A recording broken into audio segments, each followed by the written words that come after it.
On September 16, 2022, a 22-year-old Iranian woman named Mahsa Amini, also known as Jina Amini, died in a hospital in Tehran, Iran, under suspicious circumstances. The Guidance Patrol, the religious morality police of Iran's government, arrested Amini for not wearing the hijab in accordance with government standards. The Law Enforcement Command of Islamic Republic of Iran stated that before transferring her to the hospital, she had a heart attack at a police station, collapsed, and fell into a coma. However, eyewitnesses, including women who were detained with Amini, reportedly said she was severely beaten, and that she died as a result of police brutality, which was denied by Iranian authorities. These assertions, in addition to leaked medical scans, led independent observers to believe Amini had had a cerebral hemorrhage or stroke. Amini's death resulted in a series of protests, described by CNN as more widespread than the protests in 2009, 2017, and 2019, and by the New York Times as the largest Iranian protests since at least 2009. Some female demonstrators removed their hijab or publicly cut their hair as acts of protest. By October 2022, Iran Human Rights reported that at least 201 people were killed by security forces confronting protests across the country.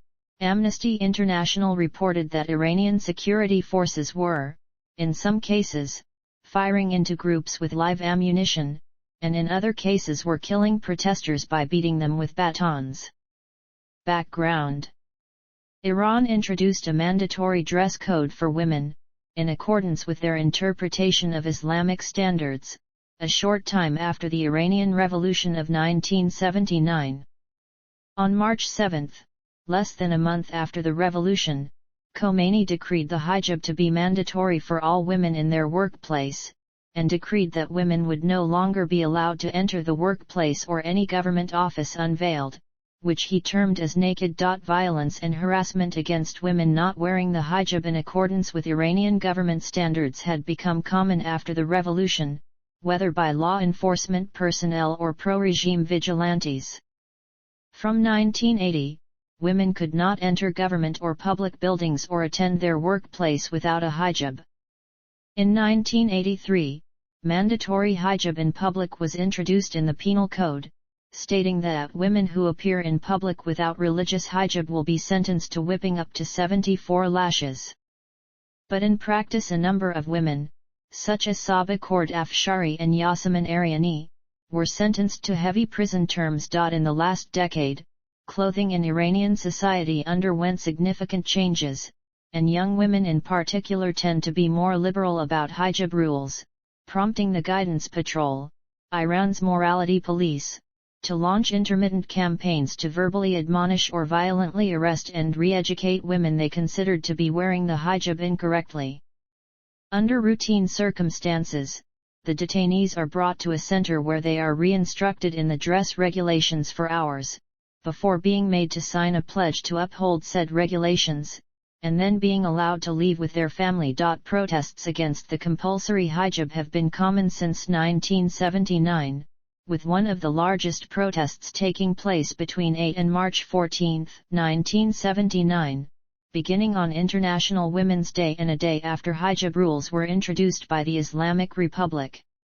Protests against mandatory hijab rules continued, such as during the 2019-2020 protests, when protesters attacked a Guidance Patrol van and freed 2 detained women. In 2020, Iran's government leader Ali Khomeini was quoted for saying that improperly veiled women should be made to feel unsafe, a statement that was supported by other officials and clerics and paved the way to more violence against women. Among the general population, however, an independent survey conducted in the same year showed that 58% of Iranians did not believe in hijab altogether, and 72% were against compulsory hijab rules. Only 15% insisted on the legal obligation to wear it in public. Victim: Mahsa Amini was born on September 21, 1999 to a Kurdish family in Saktez, Kurdistan Province, in northwestern Iran. While Mahsa was her legal given name, her Kurdish name was Jina, and was the name she was known as to her family. She had one younger brother. Her father is an employee in a government organization and her mother is a housewife. She attended Teleghani Girls High School in Saktez, graduating in 2018. At the time of her death, Amini had just been admitted to university and aspired to become a lawyer. Amini's cousin, a left-wing political activist belonging to the Komala party and a Peshmerga fighter living in self-exile in Iraqi Kurdistan, was the first member of Amini's family to speak to the media after her death. He debunked claims by the Iranian government that Amini was involved in any politics. Instead, Amini has been described as having been a shy, reserved resident of her hometown who avoided politics, was never politically active as a teenager, and was not an activist. Amini's family have described her as having no prior health conditions, and as being a healthy 22-year-old, contrasting the claims made by the Iranian government that she possessed prior health conditions. Circumstances of death. Amini had come to Tehran to visit her brother and on September 13, 2022 was arrested by the Guidance Patrol at the entry of the Shahid Haghani Expressway in Tehran while in the company of her family. She was then transferred to the custody of Moral Security. Her brother, who had been with her when she was arrested, was told she would be taken to the detention center to undergo a briefing class and released an hour later. Her brother was informed his sister had had a heart attack and a brain seizure at the police station to which she had been taken. 2 hours after her arrest, she was taken to Kasra Hospital. According to Amini's cousin, she was tortured and insulted in the van, as witnessed by her CO detainees. After she arrived at the police station, she began to lose vision and fainted. It took 30 minutes for the ambulance to arrive, and an hour and a half for her to get to Kasra Hospital. For 2 days, Amini was in a coma in Kasra Hospital in Tehran. On September 16, journalist Niloufar Hamdi broke the story of her coma, posting to Twitter a photo of Amini's father and grandmother crying and embracing in the hospital hallway. Amini died in the intensive care unit later that day. Aftermath. According to the BBC, eyewitnesses said Amini was beaten by police while in the police van shortly after arrest. By September 17, Iranian police were denying the allegations of beating, and were claiming she had suffered a sudden heart failure. The clinic where Amini was treated released a statement on Instagram saying that she had already been brain dead when she had been admitted around September 13. By September 19, the post had been deleted. On September 17, the police chief of Tehran stated that the grounds of Amini's arrest had been for wearing her headscarf improperly and for wearing tight pants. By September 19, police had released CCTV footage showing a woman, who they identified as Amini, talking with an official who grabs Amini's clothing. Amini holds her head with her hands and collapses. Amini's father dismissed the footage as an edited version of events. Amini's brother noticed bruises on her head and legs. The women who were detained with Amini said she had been severely beaten for resisting the insults and curses of the officers who had arrested her. Published hospital pictures show Mahsa Amini bleeding from the ear and sporting bruises under her eyes. In an September 18 letter, Dr. Hossein Karimpour pointed out that such symptoms do not match the reasons given by some authorities who declared the cause to be a heart attack, a head injury and the resulting bleeding. This was also confirmed by alleged medical scans of her skull, leaked by hacktivists, showing bone fracture, hemorrhage, and brain edema. According to Iran International, the Iranian government was forging fake medical records for Amini, showing that she had a history of heart disease.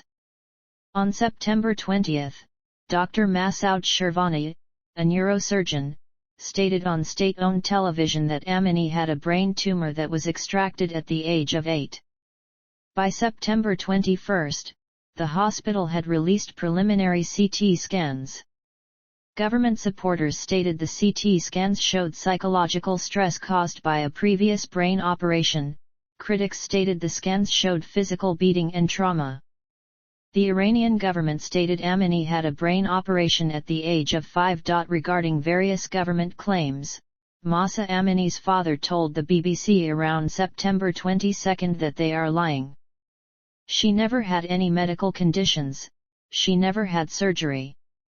Amjad said he had not been allowed to view his daughter's autopsy report. He denied that Mahsa had been in bad health. I asked them to show me the body cameras of the security officers, they told me the cameras were out of battery. Iranian authorities had charged that Mahsa was wearing immodest clothes when arrested. Amjad rejected this claim, stating that she always wore a long overcoat. Amjad said he was repeatedly prevented by medical staff from seeing his daughter's body after her death. I wanted to see my daughter, but they wouldn't let me in, and charged that when he asked to see the autopsy report, he was told by the doctor, I will write whatever I want and it has nothing to do with you.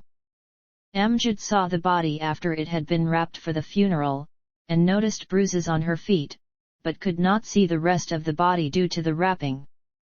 Iranian authorities denied any head injuries or internal injuries. According to Iran International, on September 29 an audio file was released by a former commander of Iran's Revolutionary Guards Corps, which reports unnamed reliable sources saying that the reason for Mahsa Amini's death was an injury to her skull and that the injury was the result of a severe beating. The Amini family's lawyer, Saleh Nikbakht, told the Etimad online news website that respectable doctors believe Mahsa was hit in custody.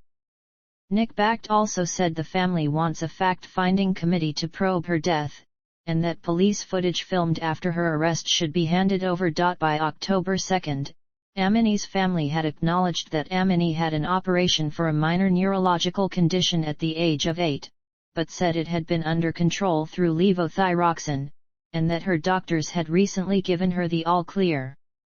Citing medical specialists they had consulted, the family stated the condition was unrelated to Amini's death. A October 7 coroner's report stated that Amini's death was not caused by blows to the head and limbs and instead linked her death to pre-existing medical conditions, ruling that she had died from multiple organ failure caused by cerebral hypoxia. The report stated Amini had had a brain tumor operation when she was 8. The report did not say whether Amini had suffered any injuries. In an October 13 letter, over 800 members of Iran's medical council accused the head of Iran's medical council of assisting in a government cover-up of the cause of Mahsa Amini's death. Protests. An ongoing series of protests and civil unrest against the government of Iran began in Tehran on September 16, 2022 as a reaction to the death of Amini that day following police custody, after she was arrested by the Guidance Patrol for wearing an improper hijab in violation of Iran's mandatory hijab law while visiting Tehran from Saqqez. According to eyewitnesses, Amini was severely beaten by Guidance Patrol officers, an assertion denied by Iranian authorities. The protests began hours after Amini's death, starting at the hospital in Tehran where she was treated and quickly spreading to other parts of the country, first to Amini's hometown of Saqqez and other cities in the province of Kurdistan including Sanandaj, Divan Daret, Baina, and Bijar.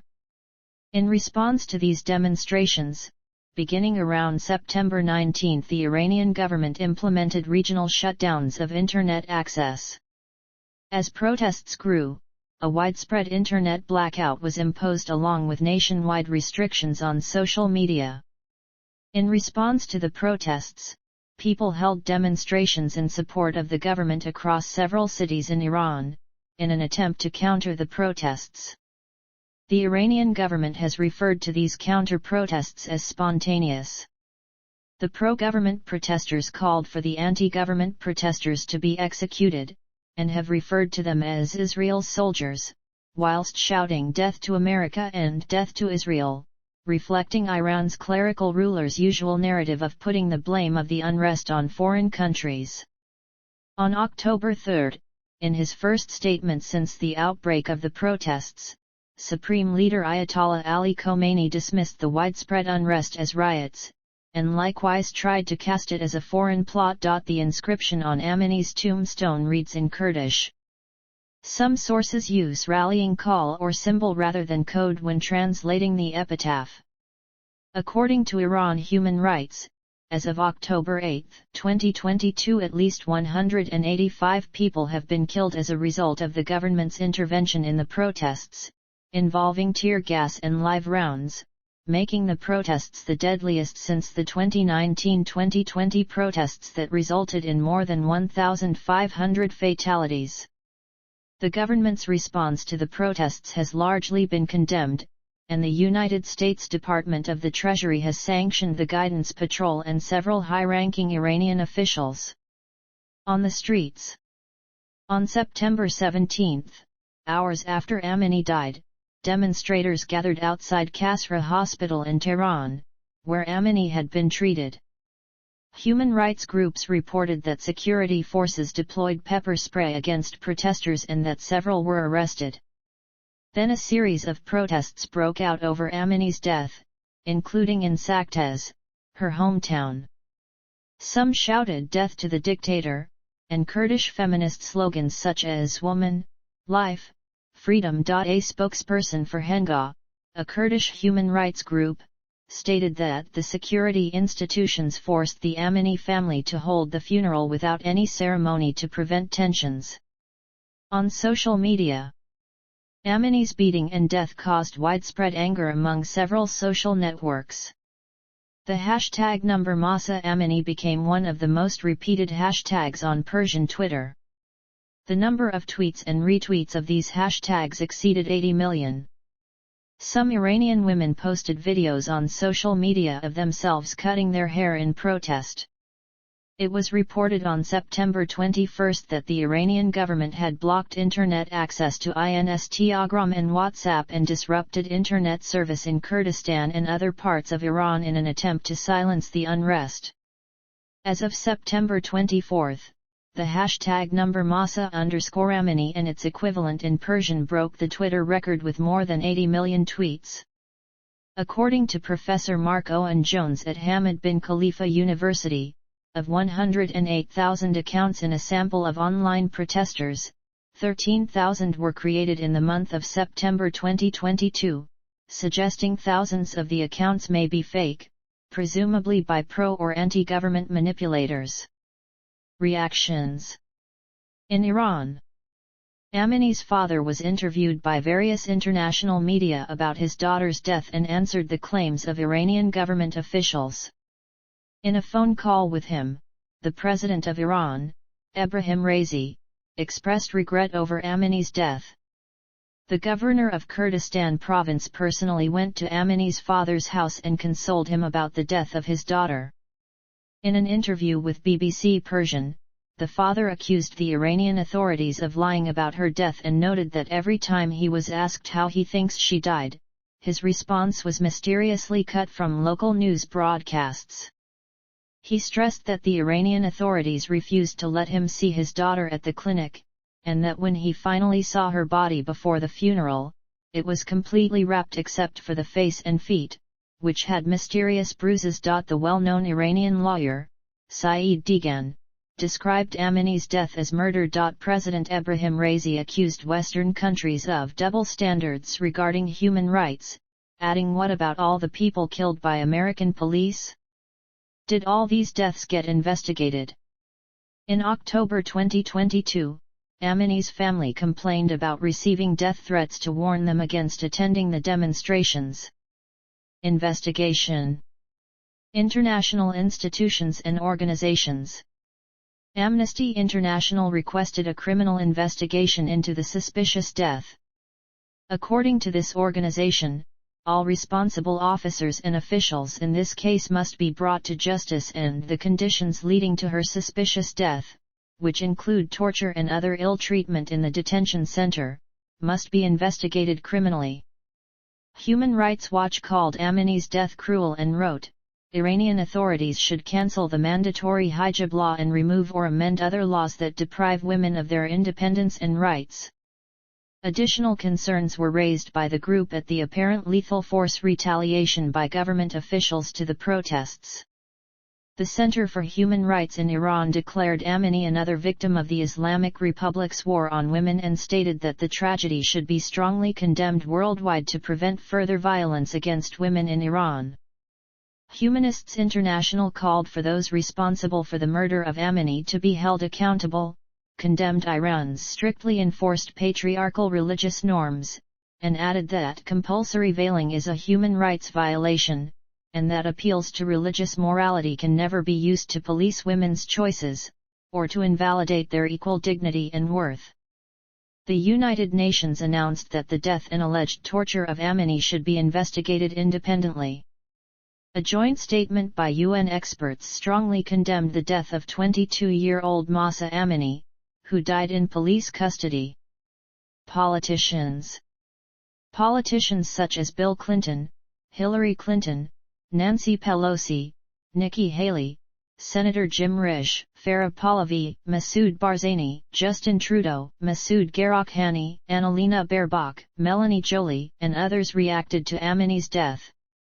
Javed Rehman, United Nations Special Rapporteur, expressed his regret for the behavior of the Islamic Republic of Iran and added, "This incident is a sign of widespread violation of human rights in Iran." France's Ministry of Foreign Affairs condemned the torture that led to Amini's death. United States Secretary of State Antony Blinken condemned the killing in the custody of Iranian police forces and demanded an end to such actions by the Iranian government. On September 17, Ayatollah Bayat Zanjani of Iran described the Guidance Patrol as not only an illegal and anti-Islamic body, but also illogical. He said it was unsupported by Iran's laws and engaged in repression and immoral acts. Mohakek Damad said, "The establishment of the Force for Promotion of Virtues and Prevention of Vices in fact meant to monitor the ruler's actions, not to crack down on the citizens' freedoms, and is a deviation from Islamic teachings."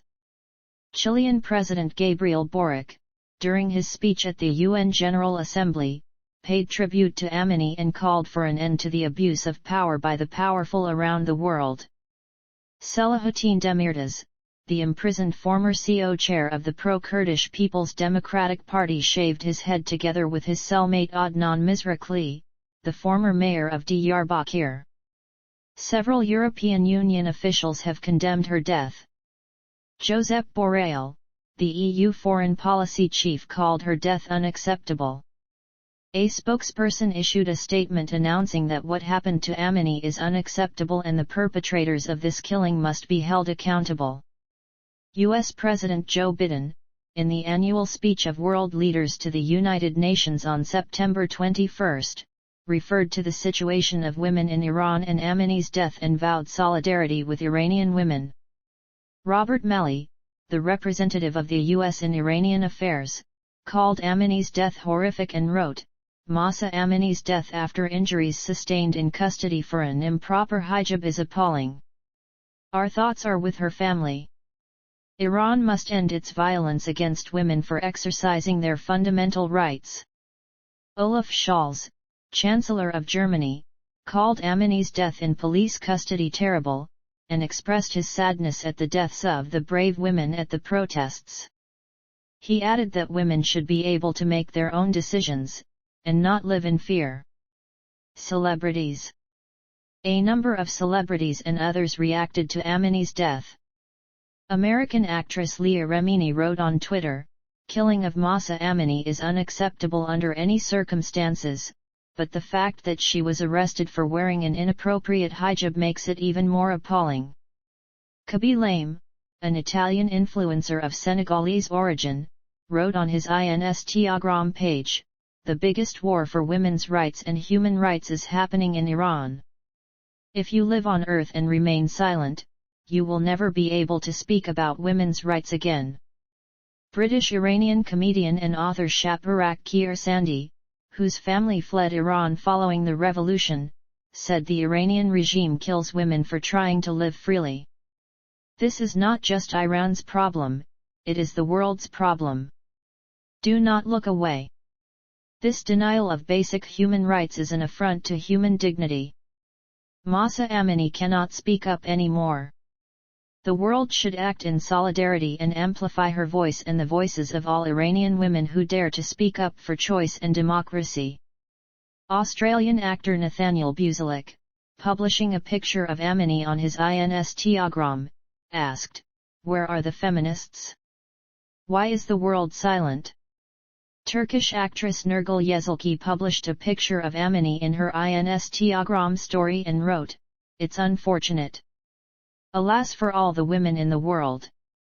J.K. Rowling, author of the Harry Potter novels, posted on Twitter, "Then the rest of the world needs to keep saying her name." Mahsa Amini died aged 22 in police custody because she violated hijab regulations. Solidarity with all Iranians currently protesting. Others. The hacker group Anonymous claimed to have disrupted several Iranian government and state-affiliated media websites in support of the protests and released a video announcing the group's support of the protests along with footage of the protests.